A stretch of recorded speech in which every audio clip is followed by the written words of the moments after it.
السلام عليكم ورحمة الله وبركاته. ومركلي برنامج كاني تلا دختر وصوت الجنرال كم من نقص أصحاب الجنرال لنا وذا برنامج كذا نسوق لنا أصحاب هذا كله سيوقف فايدستان أتبع مع سنتي قونو yeelo cudurrada lagu kala qaado shumiska ama dhunkashada waxaa lagu kala gudbin karaa dhowr xanuun kuwaas oo ay keenaan jeermis, bakteeriyo ama fayras. dhunkashada waxaa lagu kala gudbin karaa dhowr xanuun kuwaas oo ay keenaan jeermis, bakteeriya ah ama fayras. labada jeermis oo ku noolaan kara candhuufta, caliyada ama dhiig.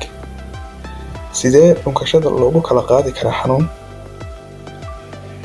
taabasho waa in qofku uu shumiyo meel lahayd jeermis gudbin kara xanuun ama caabuq.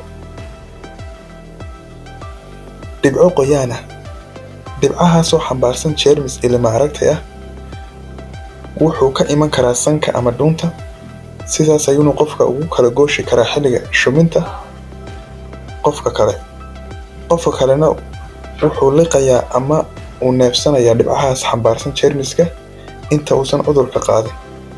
hawada waxaa jira xanuuno lagu kala qaado neefsiga oo labada qof isweydaarsan karaan xilliga dhunkashada. waxay xanuunada lagu kala qaado shumiska ee ay keenaan jeermisyada loo yaqaano viruska ama fayraska. hargabka ama durayga waa xanuun ka mid ah xanuunada la isugu gudbin karo dhunkashada ama shuminta. qanjidhada ku dhacda ee loo yaqaano glandular fever waa xanuun uu keeno caabuq fayras oo loo yaqaano Epstein-Barr virus oo loo soo gaabiyo EPV. waa xanuun si sahlan ugu gudba shumiska ama dhunkashada, waana sababta loogu bixiyay cudurka shumiska ama kissing disease. caabuqyada herpeska loo yaqaano ama herpes simplex virus waa caabuq ay keenaan dhowr fayras oo kala duwan. waa xanuun ku kala gudbi kara taabasho, wuxuuna faruuryaha ku sameeyaa nabaro qoyaan ku leh afka.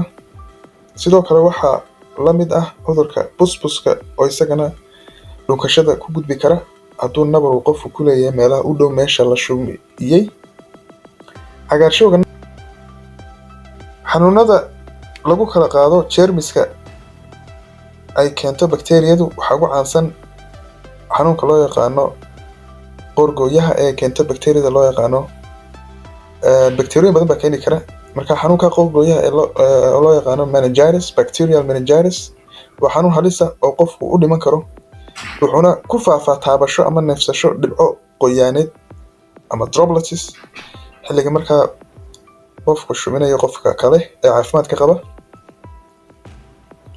bakteeriyada suuska keenta ama bakteeriyada keenta dental carieska iyaduna waxay ku dul kortaa ilkaha, waxaanay ku samaysaa ilkaha way qoditaan bay ku samaysaa. taas lafteed bakteeriyadaasi oo inta badan ku nool afkeena iyaduna way u gudbi karaa. bakteeriyada suuska keenta waa bakteeriya ilkaha ku dul korta, waxayna keentaa qoditaan iyo burburin ayay ku samaysaa ilkaha. sidoo kale bakteeriyadaasi waa ay ugu gudbi kartaa dhunkashada.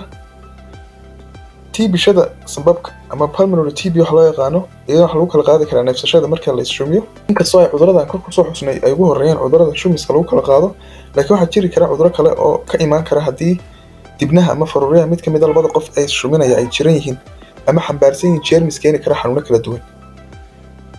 waxaa ilaahay mahadiisa in qaadista xanuunadan aysan aad u badnayn, laakiin waxaa muhiima in qofku sameeyo tillaabooyin taxadar leh sida inuu qofku ka fogaado shuminta qofka xanuunsan. haddii qofku afka ku leeyahay nabar ama dhaawac waa inuu ka fogaado inuu cid shumiyo. ku dadaal caafimaadka ilkahaaga. haddii aad hargab qabtid qofna ha shuminin ama ha dhunkan. isticmaal maro markaad qufacaysa ama hindhisaysid. ka fogow dhunkashada xaaraanta ah iyo dadka aanad garanayn. waalidku sidoo kale waa inaanay dhunkan, gaar ahaan waa inaanay ka dhunkan afka carruurta yar.